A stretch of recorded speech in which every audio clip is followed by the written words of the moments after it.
This channel does not promote any violent, harmful, or illegal activities. All content provided by this channel is meant for an educational purpose only.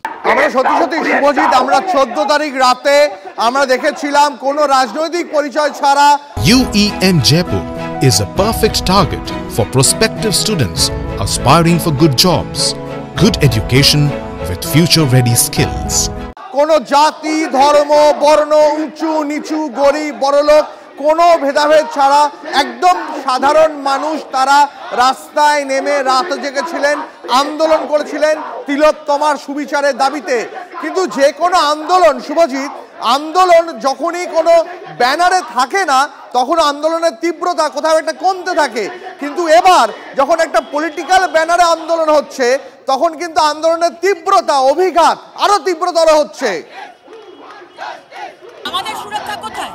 আপনাদের সুরক্ষা কোথায়? এখানে তো কারোর সুরক্ষা নেই। ছেলে বলুন, মেয়ে বলুন, বাচ্চা বলুন, বুড়ো বলুন, কারোর সুরক্ষা নেই। সবাই, কারণ এখানে ল অ্যান্ড অর্ডারই নেই। পুলিশ এখানে টেবিলের তলায় লোকায়, আর 14 তারিখে দেখলাম নার্সদের বাথরুমে লুকিয়েছে। আজকে ভৎসনা করছে সুপ্রিম কোর্ট, বলছে আপনারা একটা হাসপাতালকে সুরক্ষা দিতে পারেন না, আপনারা 10 কোটি মানুষকে কি সুরক্ষা দেবেন? সুপ্রিম কোর্টের তোপের মুখে পড়ছে রাজ্য সরকার, রাজ্য পুলিশ। লজ্জার কথা, একজন পশ্চিমবঙ্গবাসী হয়ে, বাঙালি হয়ে খারাপ লাগছে। এইরকম একটা সরকারি হসপিটালে সরকারি বাচ্চা ডাক্তারের এইরকম নৃশংসভাবে রেপ করে মার্ডার করা হয়েছে, তাতেও রাজ্য সরকার ধামাচাপা দেওয়ার জন্য কি করছেন। সুপ্রিম কোর্টও ভরসা রাখতে পারছে না। তারাও বলছে 30 বছরের ইতিহাসে এটা অত্যন্ত এরকম ধরনের ঘটনা কখনো দেখেনি রাজ্য সরকার যা করতে চাইছে। সুতরাং যত এরকম করবে তত রাস্তায় মানুষ থাকবে। উনি ভুলে যাচ্ছেন আন্দোলনের মধ্যে দিয়ে উনি এসেছিলেন গদিতে, আর মানুষের আন্দোলনের মধ্যে দিয়ে ওনাকে গদিচ্যুত হতে হবে। আজকে সুপ্রিম কোর্টের জাস্টিসরা রীতিমতো বিস্ময় প্রকাশ করেছেন। তারা বলছেন যে এ রাজ্যে সরকার যেভাবে চলছে 30 বছরের কর্মজীবনে এরকম তারা দেখেননি। নিশ্চয়ই ভাবা যাচ্ছে না।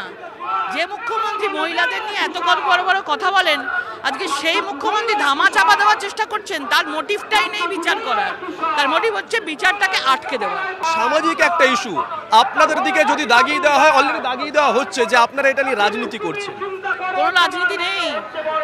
মানুষরা প্রতিটা গ্রাম থেকেও কোনো রাজনৈতিক পতাকা ছাড়া, আমরাও বলছি অরাজনৈতিক রাজনৈতিক যেখানেই হোক আমরা সঙ্গে আছি। সুতরাং তারা চাইছে রাজনৈতিক করে দিতে, ঘুরিয়ে দিতে ব্যাপারটা, কিন্তু আমরা ঘোরাবো না। আজকে আমরা রাজনৈতিক পতাকার তলায় আছি, কিন্তু কালকে কোনো অরাজনৈতিক জায়গা থেকে কোনো মানুষও যদি এই মিছিল করে আমরা সেখানেও থাকবো। আমাদের একটাই জিনিস, বিচার চাই। এটাকে দয়া করে যেন রং না মাখায় মহিলা মুখ্যমন্ত্রী। বাংলার মানুষের কাছে আমরা প্রথম থেকে বলে এসেছিলাম যে তিলোত্তমা কাণ্ডের সব ঘটনা, সব আপডেট, কোনো তথ্য যদি কেউ লুকোনোর চেষ্টা করে আমরা লুকোতে দেব না। আমরা সব খবর সবার সামনে নিয়ে আসবো। এবং আজ TV9 বাংলা অত্যন্ত দায়িত্ব সহকারে বলতে পারে TV9 বাংলার সব থেকে বড় রিপোর্টিং টিম এই মুহূর্তে রাস্তায় নেমে তিলোত্তমা ধর্ষণ এবং খুনের বিচারের দাবিতে বিজেপি যে মিছিল করছে সেই মিছিলের সমস্ত আপডেট, সমস্ত তথ্য আপনাদের সামনে তুলে ধরছে লাইন টু লাইন।